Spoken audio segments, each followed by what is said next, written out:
Muy bien, sean bienvenidos mis apreciados amigos y hermanos que en esta oportunidad están con nosotros. Es un gusto saludarles una vez más para estudiar la lección de la escuela sabática. En esta oportunidad tenemos con nosotros invitados especiales nuevamente. Tenemos al pastor Manuel desde Venezuela, que ya lo hemos tenido aquí varios sábados. Gracias, Manuel, por estar con nosotros.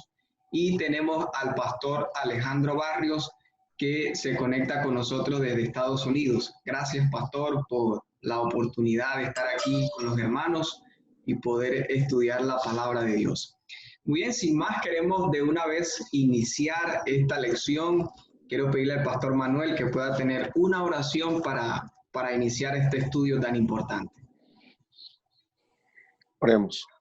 Nuestro Padre Celestial, en el nombre de Jesucristo, elevamos nuestra mente y corazón a ti, para que a través de tu Espíritu Santo puedas instruirnos, puedas iluminarnos, puedas enseñarnos tu voluntad a través de la contemplación de las Escrituras. Enséñanos, Señor, tu palabra, para que podamos ser transformados por su poder, en el nombre de Jesús. Amén. Amén. Amén. Muy bien, para esta semana hemos nosotros estado estudiando la lección número 7,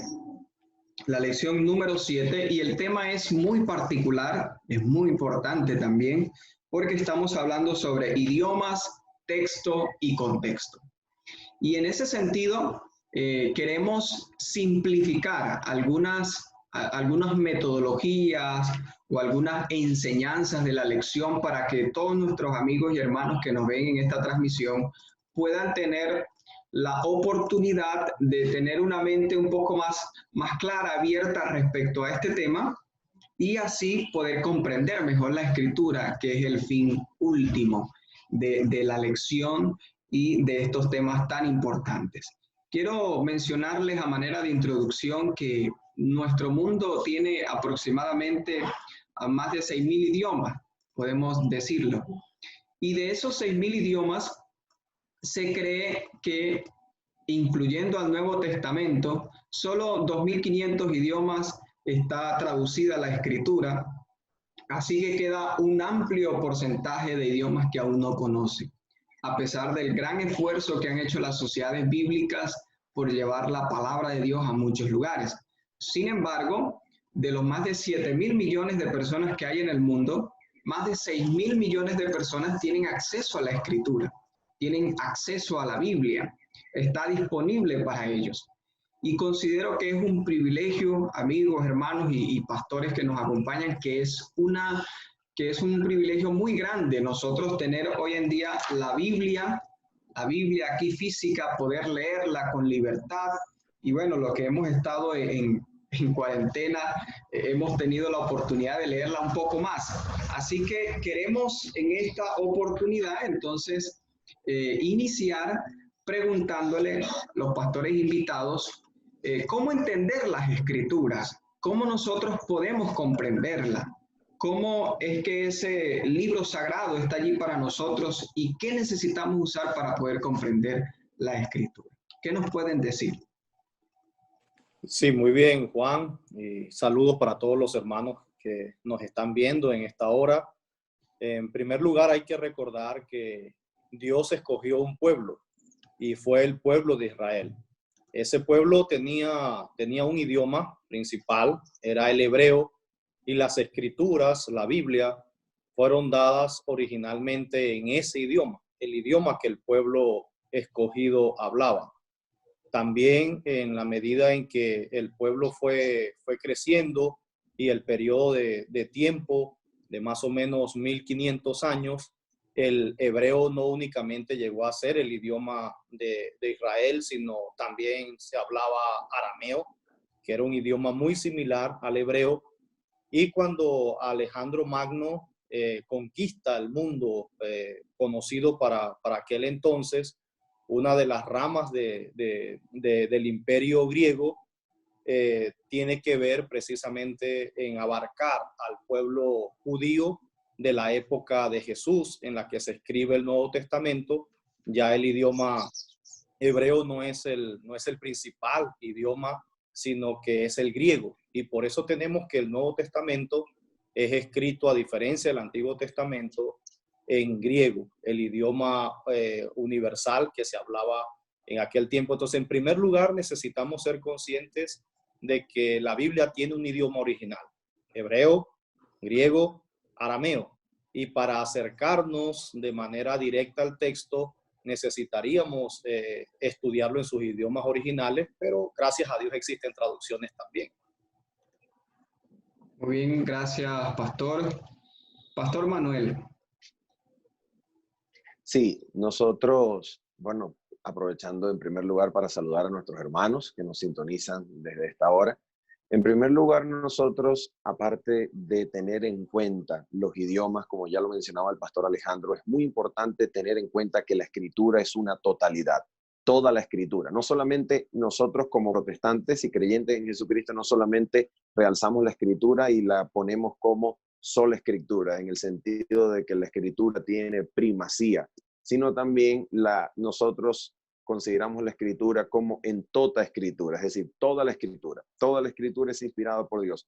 No hay una parte que sea más inspirada que la otra, o una parte que no sea importante, no, toda la escritura es importante, toda es inspirada y toda está dada a nosotros como un cuerpo que permite que ella se interprete a sí misma. Y en esa metodología, en donde cada texto se interpreta con otros textos y sus contextos, nosotros podemos entonces decir lo siguiente: la escritura fue dada para darnos un mensaje central que podemos jerarquizar. En primer lugar, la escritura nos presenta un mensaje acerca de un conflicto, el conflicto de los siglos. Por tanto, el mensaje central de la Biblia es una teodicea, la teodicea divina, en donde Dios manifiesta su justicia y su amor en el contexto de un conflicto. Y la persona, la revelación esencial que manifiesta el carácter de Dios en medio de ese conflicto es la persona del Señor Jesucristo, que ha venido para revelar el carácter del Padre, y a la par de eso ha venido para llevar a cabo el plan de salvación diseñado por el Señor, que tiene como resultado realzar la justicia divina y al mismo tiempo salvar al hombre del pecado. Esos son los temas centrales. Teniendo la escritura como un todo y los temas centrales así bien expuestos, nosotros podemos interpretar cada libro y cada pasaje de la Biblia en relación con ese todo, interpretando las partes en relación con el todo. Siempre es muy importante tener en cuenta eso. Las partes tienen sentido dentro del todo y el todo se construye con las partes. Es un espiral hermenéutico, de las partes al todo y del todo volvemos a las partes. Muy bien, gracias, Pastor Manuel, Pastor Alejandro, por esa opinión. Quisiera leer un texto que posiblemente nos amplíe, ¿no? Ya las opiniones que hemos tenido, y está en la segunda carta a Timoteo, en el capítulo 3, versículo 16-17, y dice: toda la escritura es inspirada por Dios y útil para enseñar, para redarguir, para corregir, para instruir en justicia, a fin de que el hombre de Dios sea perfecto, enteramente preparado para toda buena obra, nos dice allí la escritura. Entonces, en medio de las distancias lingüísticas, nosotros tenemos que el texto que tenemos hoy en día ha sido preservado para nuestra salvación, para nuestra edificación. Muy bien, ahora hay palabras que tienen significados bastante interesantes que nosotros vamos a encontrar en la Escritura. Por ejemplo, en la bendición sacerdotal, nosotros encontramos allí que el Señor le dijo a Moisés una forma de bendecir al pueblo. Y en la última parte hay una palabra interesante que se usa ahí, y es cuando dice que le pueda dar paz al pueblo. Y esa palabra shalom es interesante y es muy conocida. Convérsenos un poquito de esa palabra. ¿Qué transmite realmente shalom, paz? ¿Es solamente paz? ¿A qué se puede referir? Sí, el hebreo tiene en cada palabra lo que se conoce como un abanico semántico. Y el abanico semántico también se practica en nuestro idioma, el español, donde una misma palabra puede tener distintos significados. Y eso es lo que sucede con shalom en hebreo, o paz. Es una palabra que abarca la integridad del ser humano, o sea, que puedas estar tranquilo, que pueda ser prosperado económicamente, prosperado físicamente, prosperado espiritualmente. Y esto es lo rico del idioma. Y como no tenemos únicamente un solo idioma en la Biblia, el hebreo, sino que también tenemos el arameo, el griego, esto nos permite entonces ver esa diferencia también en las distintas traducciones. Y hay gente que dice, pero ¿por qué esta Biblia menciona una cosa y esta otra menciona otra cosa? Y se pueden encontrar con eso, en que una Biblia traduzca ese texto como paz, otra Biblia lo traduzca como shalom, y se pueda confundir la gente y pensar de que la Biblia dice cosas diferentes de un lugar a otro, pero no. Tiene que ver específicamente con las distintas traducciones o los distintos significados que ese texto también puede tener en el idioma original con el que se escribe. Claro que también es muy importante entender que hay en las traducciones que se hacen, hay, por ejemplo, el tipo de traducción de equivalencia formal, que es la traducción que toma el texto de la Biblia en su acercamiento más fuerte hacia el original y trata de traducirnoslo de una manera literal, como lo que hace la Reina Valera. La Reina Valera es una de las mejores versiones de traducción de la Biblia y está hecha en nuestro idioma, en el español, pero hay traducciones también que se le conocen como equivalencia dinámica, donde los traductores tratan de darnos como una explicación general del texto y eso hace que se alejen un poquito de idiomas originales y sean más que todo interpretaciones de los propios traductores. Entonces, una forma de Juan Tebres y hermanos, de nosotros que tal vez no tenemos la oportunidad de leer la Biblia en hebreo, usted no es experto en griego ni en arameo, es tener distintas traducciones de las escrituras. Y eso nos permite disfrutar de ese abanico semántico o ese significado de palabras, como tú usabas el ejemplo de shalom, paz, conformidad, gozo, plenitud. Excelente. Gracias, pastor. Creo que es muy bonita. Sí, pastor Manuel. Adelante. Sí, él quería añadir que la lección de la escuela sabática menciona otra palabra, que es el hebreo gesed, que quiere decir como misericordia, amor, mejor traducido como amor leal hacia el pacto, a las promesas del pacto. Y hay algo interesantísimo que el pastor Barrios mencionó, y es la frase abanico semántico. Fíjense, toda palabra en cualquier idioma que exista tiene un abanico semántico, ¿ok? Ese abanico semántico es un rango de significados lexicográficos que el diccionario nos reporta. Es los diferentes usos que la palabra tiene en un idioma. Ahora, cuando nosotros vamos a la Biblia, si queremos aprovechar al máximo los significados de esos términos que tienen un gran abanico semántico en sus idiomas originales, como la palabra hebrea, gesed y shalom, lo mejor que nosotros podemos hacer es guiarnos por el sentido o el significado contextual de aquellos pasajes donde la palabra aparezca, para que nosotros podamos ver el significado no tanto desde el diccionario, sino desde la riqueza de su contexto. Así, gesed, por ejemplo, cuando es interpretado de manera intertextual en el Nuevo Testamento y es traducido al griego, gesed se traduce algunas veces como ágape, un amor desinteresado, un amor abnegado, y algunas veces se traduce como charis, es decir, como gracia. Y el ejemplo perfecto para entender esto es una comparación intertextual, ¿ok? De referencia cruzada entre Éxodo 34:6, donde aparece gesed, donde Dios dice grande en misericordia y verdad, y Juan capítulo 1, versículo 14, donde la frase misericordia y verdad se traduce como lleno de gracia y verdad. Es decir, el carácter de Dios lleno de misericordia y verdad de Éxodo 34 se ve reflejado en Cristo, pues Cristo es contemplado como la encarnación de Dios lleno de gracia y verdad. Muy bien, excelente. Gracias, pastores. De verdad que esa riqueza, ¿no?, de palabras que tienen otros idiomas nos dan. Fíjense, mis queridos hermanos y amigos, que esto se hace con el propósito de que nosotros tengamos una riqueza más del carácter de Dios. ¿sí? Se hace para que comprendamos un poco más a Dios. Entonces, de vez en cuando podemos darle una ojeada a algún léxico, algún diccionario y darnos cuenta, ¿no? Y bueno, y si no somos expertos, como decía el pastor Alejandro, tengamos varias versiones, podamos invertir en eso y allí podamos nosotros comprender más el mensaje de forma más clara. Ahora, pastores y mis queridos hermanos, hay personas que dicen que la Biblia parece que a veces repite una cosa y otra y la misma y parece decir lo mismo en muchas partes de ella. O incluso en un mismo texto hace una repetición de palabras que son similares. Entonces voy a solamente a leer un pasaje donde nosotros vemos esta particularidad y podamos ver por qué la Biblia lo hace así, por qué se enfatiza, ¿no?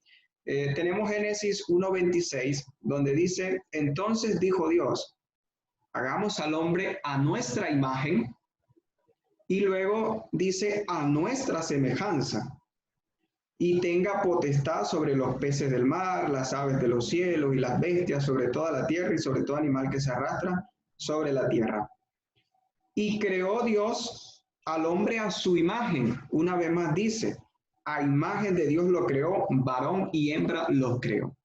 Y en otros pasajes de la Escritura, como los Salmos, como el profeta Isaías, como el libro de Apocalipsis, hacen a veces énfasis, por ejemplo, en una palabra, santo. El libro de Daniel también, y declaran a Dios altísimo, o santo, santo, santo. ¿Por qué la Escritura en ocasiones hace esto, pastores? ¿Por qué la Biblia repite una palabra? ¿Con qué intención? Sí, eso lo respondemos nuevamente yendo a la fuente original o el idioma original con el cual se escribió la Biblia. Partiendo del hebreo, el hebreo original no tenía signos de puntuación. Por ejemplo, cuando nosotros en español queremos escribir algo y llamar la atención a una exclamación, por ejemplo, estamos escribiendo y entonces la niña gritó, sálvenme, sálvenme. ¿Qué hacemos nosotros? Entonces, al escribir y la niña gritó, podemos colocar 2 puntos para detenernos y hacer entonces que el que está leyendo vea algo como de suspenso o de importancia. Y luego abrimos un signo de exclamación, sálvame, sálvame. Y cerramos el signo de exclamación. Eso permite al lector entrar en el texto y saber que hay un grito de auxilio de parte los signos de puntuación, por ejemplo, la coma, el punto, nos permite entonces poder, o los signos de exclamación, las preguntas, nos permiten enfatizar las palabras, las expresiones. No así sucede con el idioma hebreo, por ejemplo, el hebreo bíblico. Y entonces, para una manera de enfatizar lo que la Biblia quiere presentar, y esto también sucede muchas veces con los escritos de Elena White, ella también usa a veces la misma palabra en el mismo texto, en la misma oración, hasta 3 veces, para hacer un énfasis de lo que está presentando. El texto que tú leíste en Génesis 1, 26 y 27, Dios está queriendo hacer notar que nos creó a su imagen y semejanza. Por eso hasta 3 veces en 2 pasajes se dice con ciertas variaciones este hecho de que nos creó a su imagen y a su semejanza. Está la importancia del término crear de allí, que es bara, que Dios crea de la nada, no usa materia preexistente para crearnos, y Dios nos hizo a su imagen y a su semejanza. Y Él quería que nosotros entendiéramos eso, y todo lo que incluye el ser creado a imagen y semejanza de Dios. Entonces, es una manera que tiene la Biblia en la facilidad del idioma de no tener signos, de no tener puntuación, y repite entonces la palabra para hacer mayor énfasis en lo que está presentando. Ok. Ciertamente existen diversas herramientas que permiten comunicar efectivamente el mensaje. Y las herramientas de las cuales disponía el hebreo original e incluso el griego son herramientas que actualmente nosotros por así decirlo, podemos superar cuando hablamos en un estilo conversacional, porque en la conversación el lenguaje alcanza su máxima expresión, su función por excelencia, y nosotros articulamos gestos que acompañan el discurso y así comunican mejor el mensaje. Por ejemplo, en hebreo, una de las cosas, como ya mencionó el pastor, es la repetición. Sin embargo, la mejor forma de comprenderlo no es como una mera repetición de palabras. La repetición hebrea es recapitulación, en donde la repetición, cuando se presenta, muestra y añade más información para que nosotros podamos comprender el sentido que nos está queriendo transmitir el autor. Voy a leer dos pasajes, brevemente, rapidísimo, dos pasajes. Lo encontramos el primero en Isaías 11, versículo 5. Isaías 11, versículo 5 dice lo siguiente.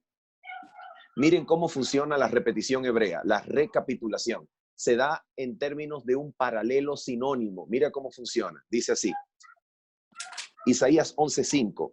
Y será la justicia cinto de sus caderas, y la fidelidad ceñirá su cintura. ¿Se dan cuenta? Exactamente la misma idea, pero con palabras distintas. Exactamente lo mismo. Es decir, fidelidad es justicia y ceñimiento de cintura es bordear la cadera con lomo, es decir, con una correa, con un cinto. Es decir, exactamente lo mismo, pero añade algo interesantísimo, y es que justicia es igual a fidelidad. Y lo otro es lo siguiente, fíjate, Isaías 61, versículo 10, dice así, miren lo que dice este pasaje. En gran manera me gozaré en Jehová, mi alma se alegrará en mi Dios. ¿Te das cuenta? Exactamente lo mismo. Y sigue diciendo, porque me vistió con vestiduras de salvación, me rodeó de manto de justicia. ¿Te das cuenta? Me vistió de vestiduras de salvación, me rodeó de manto de justicia. ¿Qué aprendemos con esa recapitulación? Aprendemos algo maravilloso, y es lo siguiente: la justicia divina es el poder de Dios para salvar.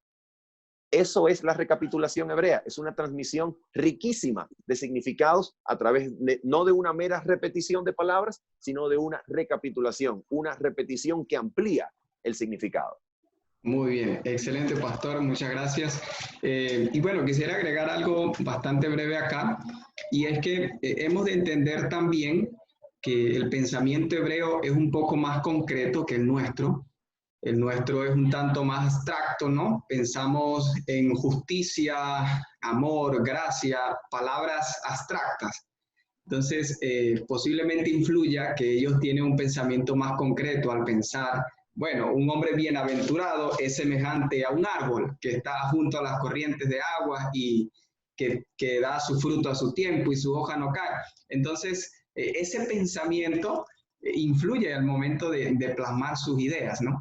Y eso nos conecta con el siguiente punto que nosotros tenemos, y es precisamente lo que el pastor Manuel decía, que la escritura, si nos damos cuenta, hay una relación muy clara cuando da un punto de vista y luego lo amplía, y se va a través de toda la Biblia haciéndolo de esa forma. Por ejemplo, tenemos Génesis capítulo 1, versículo 27, que dice, y creó Dios al hombre a imagen de Dios lo creó, varón y hembra lo creó. Ahí dice que Dios creó al hombre, simplemente. Creó a Adán. Y luego vemos el capítulo 2, el versículo 7, y dice, entonces Jehová Dios formó al hombre del polvo de la tierra. ¿Ve? Está ampliando ese hombre que creó, ¿de qué lo hizo, no? Lo formó del polvo de la tierra, sopló en su nariz aliento de vida, y fue el hombre un ser viviente. Y luego hay otro pasaje que es un poco más largo, pero desde el versículo 15 hasta el 23 aproximadamente nos dice de dónde ahora saca también a la mujer, de dónde saca, y esos dos pasajes del capítulo 2 están ampliando el verso 27 del capítulo 1. Y de igual manera, si nosotros notamos Génesis 1:1, ahí está, ¿no?, la descripción, y luego está detalladamente. Eso lo vemos en la escritura, en muchos otros escenarios. Y bueno, quisiera que nos comentaran un poquito a qué se debe esta ampliación de algunos pasajes específicos. Sí, bien, vuelve otra vez a resaltar la importancia del idioma. con el cual se escribe la Biblia. En el ejemplo que usaste de Génesis, entendemos entonces que la palabra hombre puede significar al sexo masculino, a Adán, una referencia directa a Adán. Incluye a la humanidad, que eso también hace inclusiva entonces la creación de Eva. Y entonces nos permite entender de manera general que se está hablando acerca de la creación de la raza humana como tal.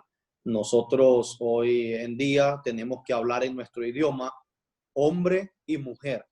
Buenas tardes, amigos y amigas. Por ejemplo, aquí donde yo vivo, en Estados Unidos, si tú tienes una conversación pública y solo lo haces en un término masculino, por ejemplo, si me invitan a dar una charla y yo digo, buenas tardes, amigos, las damas que están allí se sienten excluidas, porque en este país eso es un auge, en el sentido de que tienes que decir amigos y amigas, y el discurso tiene que ser presentado de esa forma. Aquí en el hebreo vemos que ese término, Adán, hombre, incluía a Adán, a la mujer, a la humanidad, a la raza completamente, y es lo que nos permite acercarnos también al estudio de la Biblia y poder siempre mirar la oración, cómo está expresada, el contexto inmediato es el pasaje donde está esa oración descrita en la Biblia. Y como decía también el pastor Manuel Ospino al principio, cómo esa misma palabra se va repitiendo en otros lugares de la Biblia y se van haciendo las distintas conexiones, y así la Biblia nos permite también ser su propio intérprete. Y esto es muy importante, Pastor Juan Tebres, en la relación de las profecías, porque en algún lugar la palabra se puede usar para estrellas, para referirse también a lo que significan esas estrellas, cuando habla de días, cuando habla de años. Entonces puede ser una misma palabra, tenga distintos significados, pero la raíz sigue cubriendo no únicamente en este caso al hombre, al sexo masculino, sino puede abarcar también a la mujer y a la humanidad. Muy bien. Sí, excelente. Excelente. Nuevamente yo quisiera resaltar la dinámica interna de un texto. Mira esto.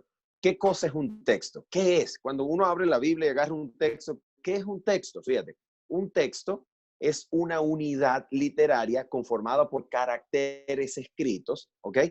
Que intentan transmitir un sentido completo. Ese es el texto. Ahora fíjate, el texto tiene una estructura, tiene una forma. Y esa estructura sirve a un propósito, a una funcionalidad del texto. Lo que tenemos entonces plasmado en el texto es el resultado de la intención del autor. No tenemos la intención está siempre en la cabeza del autor. Lo que leemos en el texto es el producto de la intención del autor. Entonces, lo único que tenemos es el texto. Entonces, ¿qué hacemos con el texto? Fíjate, para entender el pasaje, para entender la palabra, necesitamos en primer lugar entender, ojo, que hay una diferencia entre la definición lexicográfica, la que aparece en un diccionario, que reporta el uso que la palabra tiene en un idioma, y la definición contextual de la palabra. Para entender la definición contextual hay que entender la forma del pasaje, la estructura. ¿Cómo está estructurado el pasaje? ¿Tiene introducción? ¿Es una conclusión? ¿El pasaje representa qué cosa? La finalización del discurso, presenta una transición en el pensamiento. ¿Es el argumento principal o es el secundario? ¿Es una cláusula que apoya o es una cláusula independiente? ¿Cómo podemos todo eso hay que tenerlo en cuenta? Ahora bien, después de hallar la estructura, nosotros nos fijamos en la función. ¿Cuál es la función del pasaje? ¿Qué intenta? ¿Cuál es la pragmática? ¿Cuál es la función que intenta describir? Por ejemplo, si yo te digo, si estamos hablando y yo te digo, oye, tengo como frío. Escucha, la intención sencillamente puede decir, por favor, cierra la ventana. Pero en vez de decirte, por favor, cierra la ventana, yo estoy diciendo, oye, tengo frío. No estoy reportando el clima. No, lo que quiero es que cierres la ventana. Por esa razón hay que estudiar la pragmática del texto, la función. Y después de entender eso, la forma, la estructura y la función del texto, entonces nos vamos a la semántica. Y la semántica se nos da de manera contextual. ¿Cómo funciona un diccionario bíblico? ¿Cómo se hace un diccionario bíblico? Bueno, se estudian todas las veces que la palabra aparece en la Biblia y entonces se estructura la palabra de acuerdo a los significados que adoptan las diferentes partes de la escritura. Mejor siempre es la definición del contexto, que el contexto nos ofrece, que ir a un diccionario. Antes de ir al diccionario, vamos al contexto, vamos a leer nuevamente el pasaje, vamos a ver el fluido del pensamiento, y cuando veamos el pensamiento vamos a obtener la definición de la palabra de acuerdo al contexto. Siempre es lo mejor hacerlo. Muy bien, gracias, Pastor Manuel. Bueno, ya estamos llegando al final de esta transmisión a través de la lección. Creo que ha sido muy provechosa para nosotros, para todos nuestros amigos que han estado siguiendo esta transmisión.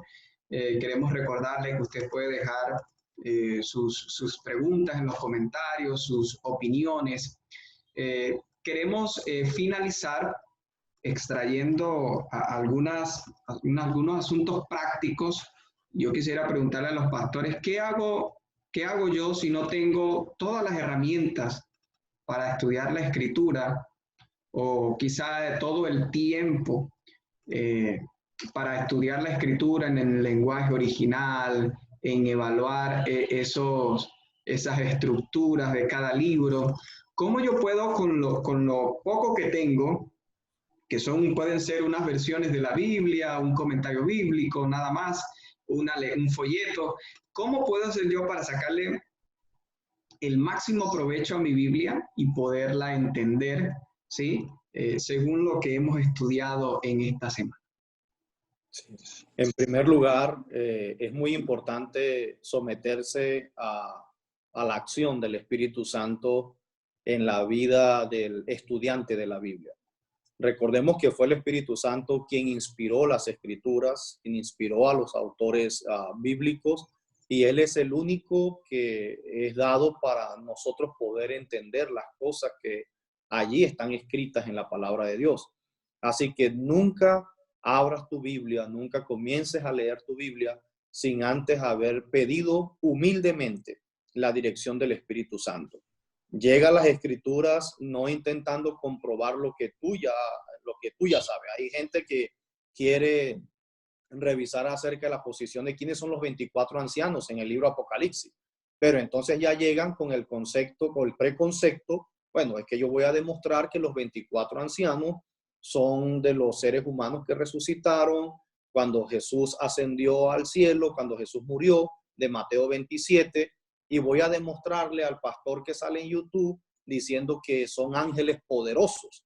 Pero entonces cuando yo me acerco con ese preconcepto, con lo que el comentario bíblico me enseña de hace 70 años atrás, y yo quiero revisar la Biblia y comprobar la Biblia para que ella me diga lo que ya yo sé, estamos mal. Necesitamos ir con una mentalidad de alumnos, porque todos aquellos que sostengan una verdad y que no estén dispuestos por la palabra a cambiar esa posición siempre y cuando la palabra lo presente, nos vamos a chasquear y no vamos a estar abiertos a lo que la Escritura presenta. Recuerda que el conocimiento es como la aurora, va de poco en poco hasta que amanece por completo. Hay muchas cosas en las Escrituras que nosotros todavía no terminamos de entender, que Dios se la puede revelar a cualquier persona que humildemente se acerque a ella. Mi otro consejo sería muy importante recordar el uso de las traducciones. Hay traducciones de equivalencia formal, que son las traducciones que procuran apegarse lo que más se pueda al texto original, y yo recomiendo en este sentido, por ejemplo, tener la Reina Valera. La Reina Valera, por ejemplo, de 1909, la 1960, son muy buenas traducciones, muy cercanos a lo que en el original nosotros encontramos, y tener mucho cuidado, aunque podamos usar traducciones como, por ejemplo, la del lenguaje actual, la traducción del lenguaje actual, que son más traducciones que tienen que ver con la interpretación de los propios traductores. Por ejemplo, allí en esas traducciones de la Biblia del lenguaje actual, cuando leemos a Daniel capítulo 8, versículo 14, esa Biblia no habla de hasta 2300 tardes y mañanas, sino que esa Biblia habla hasta 1150 días. Mira ya lo que está pasando. Entonces, cuando usted se consigue con esto de un texto de Daniel 8:14 en una Biblia de traducción en lenguaje actual, que ya no dice 2300 tardes y mañanas, sino que dice 1150 días, eso es no una traducción del idioma original. Eso es una interpretación de los traductores, que creen que tardes y mañanas significaban el sacrificio de la tarde y el sacrificio de la mañana. Entonces no son 2300 días, sino es la mitad. Porque como es de tarde y mañana, entonces cuando vaya usted a estudiar la Biblia, recuerde usar versiones que también sean traducciones de sociedades, como la de las Sociedades Bíblicas Unidas, y no versiones donde sea una propia religión o casa religiosa que haya. ¿Por qué? Porque el beneficio que tenemos con las Sociedades Bíblicas Unidas es que la conforman gente de distintas religiones y nadie está defendiendo su posición religiosa, sino que están cuidando que la traducción sea realmente lo correcto del idioma original. Eso sería mi recomendación a tu pregunta, Juan. Muy bien. Muy bien, Manuel, rapidísimo. brevemente. Esos consejos del pastor estuvieron maravillosos. Voy a añadir solamente lo siguiente. Atención. Leer la Biblia es un acto sobrenatural. Mira lo que dice la profeta del Señor, la sierva del Señor, Elena White, en el conflicto de los siglos, páginas 584 y 585. Rápidamente, dice así: debemos acercarnos con espíritu humilde y dócil para obtener conocimiento del gran yo soy. De lo contrario, vendrán ángeles malos a oscurecer nuestras mentes y a endurecer nuestros corazones. ¿Te das cuenta? Y nuevamente dice aquí, atención, nunca se debería estudiar la Biblia sin oración. Hay santos ángeles que tienen la misión de influir en los corazones para que comprendan la palabra de Dios. ¿Te dan cuenta? Es un acto sobrenatural. ¿Y de qué depende que los ángeles malos influyan o que los ángeles buenos? Es decir, ¿de qué depende que los demonios endurezcan o que los ángeles buenos impresionen? ¿De qué depende? De lo que hay aquí en el corazón. ¿Hay espíritu humilde? ¿Hay disposición de obedecer al Señor? ¿Hay disposición de hacer la voluntad de Dios? Eso determinará que entendamos o no las Sagradas Escrituras. Pastor Alejandro, gracias por acompañarnos. Despídanos con una oración allí para finalizar. Bondadoso Dios y Padre Celestial, te damos muchas gracias por las Escrituras. Gracias por la gente que tú usaste a lo largo de la historia cuando fue prohibida su distribución y su lectura. Pudieron conservar las Escrituras. Gracias a todos los que se han dedicado a traducirlas en los distintos idiomas y en el idioma nuestro en el que nos ha llegado. Te pedimos, Señor, que limpies nuestros corazones y nos ayude siempre a acercarnos con humildad y recibir toda la luz que ha sido dada a través de tu palabra. Bendito sea tu nombre y ayúdanos a vivir en la base de la sola Escritura. Gracias por escucharnos en el nombre de Jesús. Amén, Señor. Amén, amén. Muy bien, muchas gracias a todos los que nos pudieron acompañar en esta oportunidad. Que Dios les bendiga. Les esperamos en la próxima transmisión de la lección de Escuela Sabática.